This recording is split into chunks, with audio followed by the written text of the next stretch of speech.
Dissoudre une institution, est-ce vraiment régler le problème quand ce sont les mêmes hommes qui restent aux manettes? Beaucoup pensent que la CEI n'était qu'une coquille et que le mal est à la racine, dans la moralité de ceux qui dirigent. Aujourd'hui, la Côte d'Ivoire tourne une page, mais pour aller où? Like et abonne-toi pour comprendre les dessous de cette décision qui va changer le futur du pays. Proclamer les résultats en 2010. Ah non, pas du tout. En 2010, la CEI avait 3 jours pour proclamer les résultats provisoires. Au bout de ce délai, elle ne l'avait toujours pas fait, donc elle était forclose. Et le dossier a été passé au Conseil constitutionnel qui a annoncé la victoire de Laurent Gbagbo. Avant de revenir sur cette décision. Non, oui, beaucoup plus tard.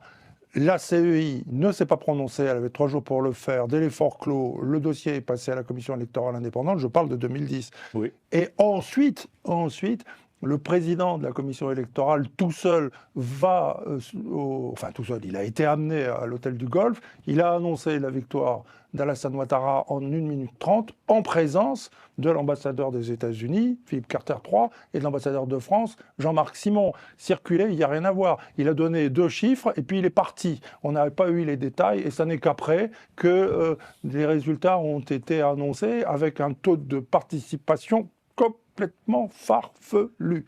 C'est ça qui a provoqué... Alors quand Jean-Paul dit une tragédie, en un mot, il réduit quoi? Il réduit officiellement 3000 morts, mais en réalité beaucoup plus, peut-être 16 000 ou 18 000, on ne sait pas très bien, ça a été une catastrophe. Donc la commission électorale indépendante, c'est d'abord et avant tout pour moi un lourd passif. Il aura fallu attendre 2026 pour qu'on la supprime. Mais au passage, cette commission électorale, elle a quand même été utilisée pour valider les résultats des élections de l'an dernier. Ouais. Alors si le gouvernement, si l'État lui-même reconnaît que cette CEI est un échec, c'est un peu tard quand même, non? On aurait pu le dire plus tôt.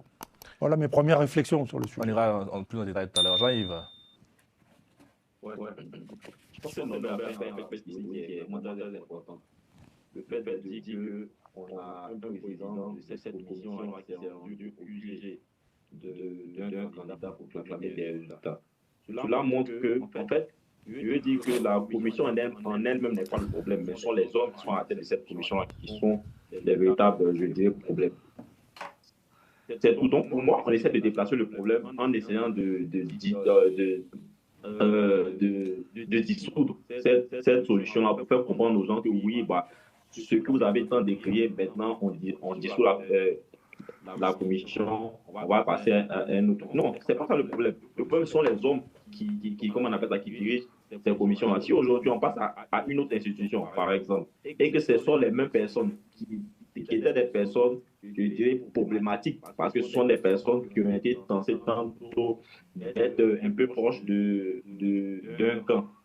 Donc, si ces personnes-là sont encore aux manettes, ça va toujours continuer. Donc, aujourd'hui, moi, je pense que le plus important, c'est quoi? C'est de renouer avec cette confiance-là que les Ivoiriens ont perdue en ces différentes institutions, notamment les institutions qui organisent, les institutions qui organisent les élections. C'est tout. Donc, si peut-être l'État veut véritablement résoudre le problème, il faudrait qu'on prenne le mal à la racine. Il faudrait qu'on prenne le mal à la racine. Et pour pouvoir prendre le mal à la racine, ça sera pour moi, c'est-à-dire que je ne sais pas comment ça va se matérialiser finalement, ou je ne sais pas à qui est-ce qu'ils vont donner, mais ça sera en fait de mettre on appelle ça, au cœur de ces commissions qui se chargent des élections, des personnes dotées d'une très bonne moralité, des personnes qui, comme on a pu le dire, dans ce pays, il existe des gens qui ne sont pas encadrés à des partis, qui ne sont pas de personnes, il existe des personnes indépendantes. Et donc, ce sont ces personnes-là qui pourront, pour moi, diriger, disons, les institutions qui seront chargées d'organiser les élections. Donc, ce n'est pas le problème. Le problème, ce n'est pas la commission en elle-même, mais le problème, ce sont les personnes qui dirigent ces institutions. C'est eux qui sont le véritable problème pour moi. Merci Jean-Yves. Il y a aussi un petit côté, je dirais, symbolique dans cette affaire de dissolution de la CEI, parce que je crois qu'elle avait été déjà dissoute en 2010. Lorsque Begué Moambé était président, elle est dissoute au Conseil des ministres alors qu'il est Premier ministre. Exactement. En 2017, elle a été dissoute. C'est le président Begué Moambé qui avait été débarqué. Voilà, c'est pas la CEI qui a été dissoute. Mais sur ces questions de dissolution de la CEI, quand on parle de l'article 106 de la Constitution, c'est vrai, il y a un petit imbroglio dans cette affaire. L'article 112 de cette même Constitution autorise, parce qu'il y a ce qu'on appelle les ordonnances classiques et les ordonnances qui sont liées à la loi de finances.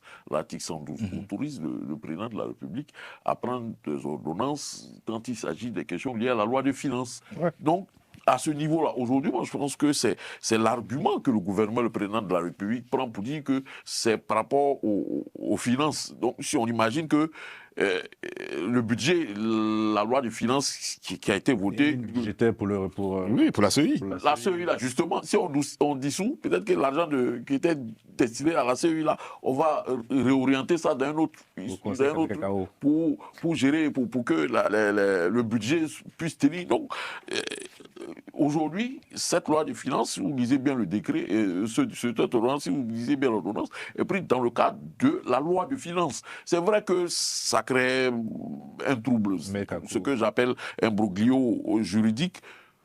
C'est vrai que ça pose la question, bon, pourquoi ceci, pourquoi cela. Mais voilà, le gouvernement dit, nous, c'est dans le cadre de la loi de finances, c'est le cadre du budget, là, que nous, on fait ces aménagements-là, histoire de permettre... de réorienter. Je l'ai déjà dit sur le plateau ici, le président a l'autorité pour prendre l'argent ici, pour mettre ici, pour prendre là, pour mettre là. Donc, d'une certaine manière... C'est ce que le gouvernement dit comme argument. Maintenant, c'est lequel qui tient, c'est lequel qui ne tient pas. Mais au-delà de ce imbroglio juridique-là, il y a la question politique. Ah oui, bien sûr. Ne nous trompons pas, il y a la question politique. La CEI, là, c'est vrai, vous avez dit soumis. La CEI est née d'une certaine manière d'un consensus politique. D'un consensus politique. Peut-être que c'est aujourd'hui un organe administratif, mais il est né d'un consensus politique. Ce sont les leaders, les acteurs politiques qui se sont dit, asseyons-nous et mettons en place un appareil digne de confiance qui pourra nous mettre nous tous à l'aise et visiblement, bon, la CEI n'a jamais été cet appareil qui a mis tout le monde à l'aise puisqu'on sait où elle nous a entraînés. Est-ce que, d'une certaine manière, le gouvernement n'aurait pas dû parler aux uns aux autres?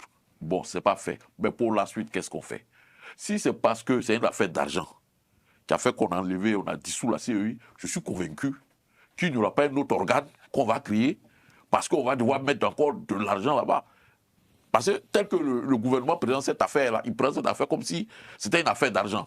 Comme si la CEI était budgétivore, si on peut me permettre l'expression. Non, peut-être. On ne va pas créer un autre appareil encore, une autre commission dans laquelle encore on va mettre l'argent. Non, ça laisse penser qu'on est en train de partir vers l'organisation de l'élection par le ministère de l'Intérieur, qui va naturellement, par la suite, des découlements des préfets, sous-préfets et autres, qui vont certainement des régions, départements et sous-préfectures être les maîtres des élections sur le territoire, sur tout le territoire ivoirien. Donc moi, pour l'instant, c'est cette réflexion-là que je suis en train de faire. On ne peut pas avoir dissous la CEI pour une affaire d'argent. Il n'y a pas l'argent pour ces budgets. Et puis venir recréer encore une autre structure qui va nécessiter de l'argent et un budget. Est-ce que ça là, ils ne vont pas déverser les prérogatives et les responsabilités, les attributions de la CEI dans le ministère de l'Intérieur qui va gérer? Je vois très mal, parce que on se réfère au propos du ministre du gouvernement qui nous dit que c'est un nouveau mécanisme de gestion des élections, plus à même de rassurer les acteurs politiques et les Ivoiriens de garantir durablement la tenue d'élections apaisées dans notre pays. Donc, il prend acte que la CEI a échoué lui-même, pour parole du gouvernement. Alors que souvent on disait que la CEI fait son travail. Justement, ils ont dit que la CEI avait fait son travail. Raison pour laquelle les manifestants qui étaient sortis pour décrire cette situation, selon laquelle la CEI, qui le mettait en cause, qui le mettait en question, je veux dire l'impartialité de cette CEI-là, parce qu'elle demandait aussi qu'on réorganise une révision de la liste électorale. Cela n'a pas été fait. Conséquence, des manifestants sont aujourd'hui à l'œuvre parce qu'ils ont cette CEI-là. Et aujourd'hui, on a le gouvernement qui donne raison à travers cette dissolution à ces manifestants-là. Donc, quel sera le sort de ces manifestants qui sont aujourd'hui en prison? Normalement, on doit les libérer. Non, c'est un postulat qui n'est pas exact. C'est-à-dire? C'est un postulat qui n'est pas exact. Ceux qui sont aujourd'hui en prison, je vois, selon la justice ivoirienne, c'est parce qu'ils auraient contesté la décision du Conseil constitutionnel et non la CEI. c'est parce qu'ils ont contesté la Côte d'Ivoire. En Côte d'Ivoire, les décisions du Conseil constitutionnel sont insusceptibles de recours et de contestation. Voilà, aujourd'hui, je pourrais dire l'argument... de recours ou bien de contestation aussi? De recours. De recours et de contestation. Ah non, on peut avoir notre avis sur la décision. En fait, c'est ça le problème. Dans le cadre juridique, puisque c'est l'organe suprême, donc on ne peut pas contester juridiquement parlant. Voilà, c'est ce que je dis. Critiquer, commenter, c'est ça. Je suis tout à fait d'accord avec vous. Je suis tout à fait d'accord avec vous. On peut critiquer une décision de justice. C'est normal. Mais je dis, la justice ivoirienne, ceux qu'ils ont pris là, ils ont estimé que, bon, derrière l'histoire de troubles... Mais il y a aussi la CEI qui avait été aussi évoquée, parce qu'il y avait aussi une vague de contestation. Surtout lié au Conseil constitutionnel.